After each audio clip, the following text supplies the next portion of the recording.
Alright, so what's up, ladies and gentlemen? We are back live once again. A couple of things I want to get off, at least out of the way, right off the bat. I apologize in advance for the lighting. This is about the fourth take that I have taken of this video, and the lighting has been awful in all of them, so this is my attempt to correct the situation. I ultimately had to turn off my main light. I have a fluorescent light above me, and resort to my desk lamp that I have on my table. Hopefully this will be better, but we'll see. And the second thing is, I actually thought that I had two currency videos. Ultimately, I only had one. So, because I thought for the longest time that I showed this book off, because I got this a while ago, as a place to keep all my, star notes and old bills and what have you. And I was like, yeah, I had a video of this, and turns out as I'm looking through my videos, I didn't. So I was like, wow, I need to fix this right now. So here we are. So first off, I got this. This is a Dansko currency album. I purchased this for about 20 bucks. Obviously, they're a lot more expensive than your standard Whitman folder. But, it's pretty good. I mean, it comes with a couple of pages, mostly for small bills, and it has a page at the end for large bills. I believe you're able to add more pages if they fill up, which is basically where I'm getting to. So I'm probably gonna have to explore different ways of getting getting new pages for this. So a lot of these you've seen already in the first video, but anyway. So let's just go through these really quick. This is 2001, pretty good condition. Going down the line, 2001. This is a 2003A. Now you can tell I was running out of space. I have these back to back, or at least most of them back to back. This is a 2009, fairly recent one. 2009, another 2009, and 2003, 2003. Another 2003. Flip them over. That's another. This is a 2006. You see the problem I'm having, obviously the extreme glare that's coming over these laminated pages here. So obviously I didn't feel like taking them all out and showing them and having to put them all back in.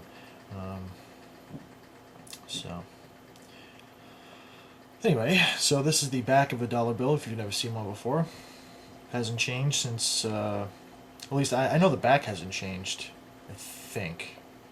Well, let's just say they haven't changed since 1963, and move on, because I'm not really up to date on my knowledge of $1 bills. We have some more here. This is a 2003A.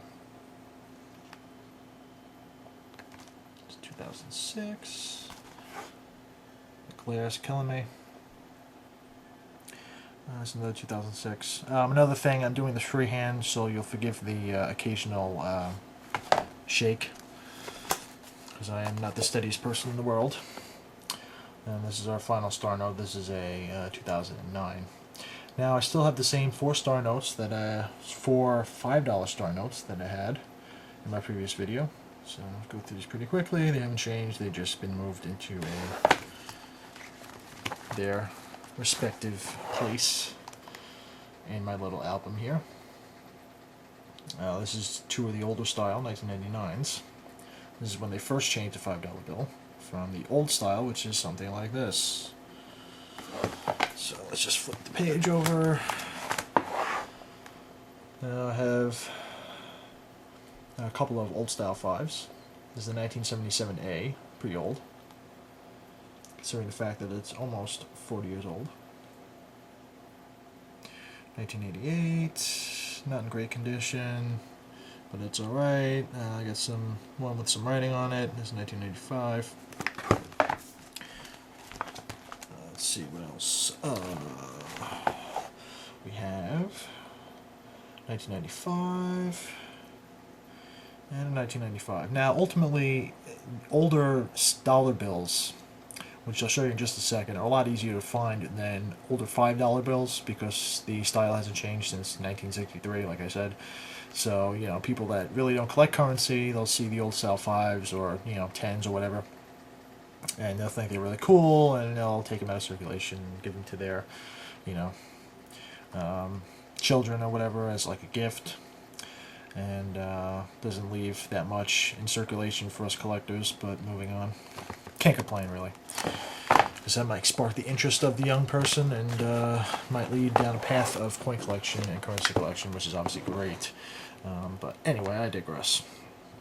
So this is the infamous 1969D that was shown in my previous video.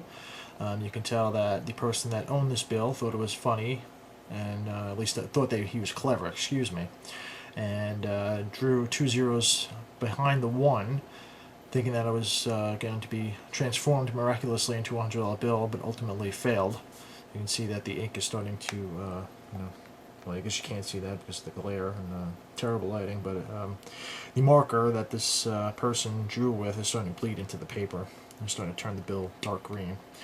But ironically enough, a couple of weeks ago, I actually found a similar bill, another 1969D, right here, which is from the same Fed and has almost the same serial number, at least close to serial numbers. This is, starts with a 59, right? That's looks like 59 million, and this is 61 million. So fairly, you know, into the series of the 16, or at least the 69 in general. You know, they're up to 61 million. But at least I think that's 61 million. I don't feel like counting decimal places, so you'll forgive me if I screwed up. This is a 1974. Not really in great shape, but it's old nonetheless, and I will keep it. This is a really bad 1974. This one's even worse than the other one. Looks like someone blew their nose in it and then threw it in the washing machine, but anyway. And finally, we get to the last 3 pieces.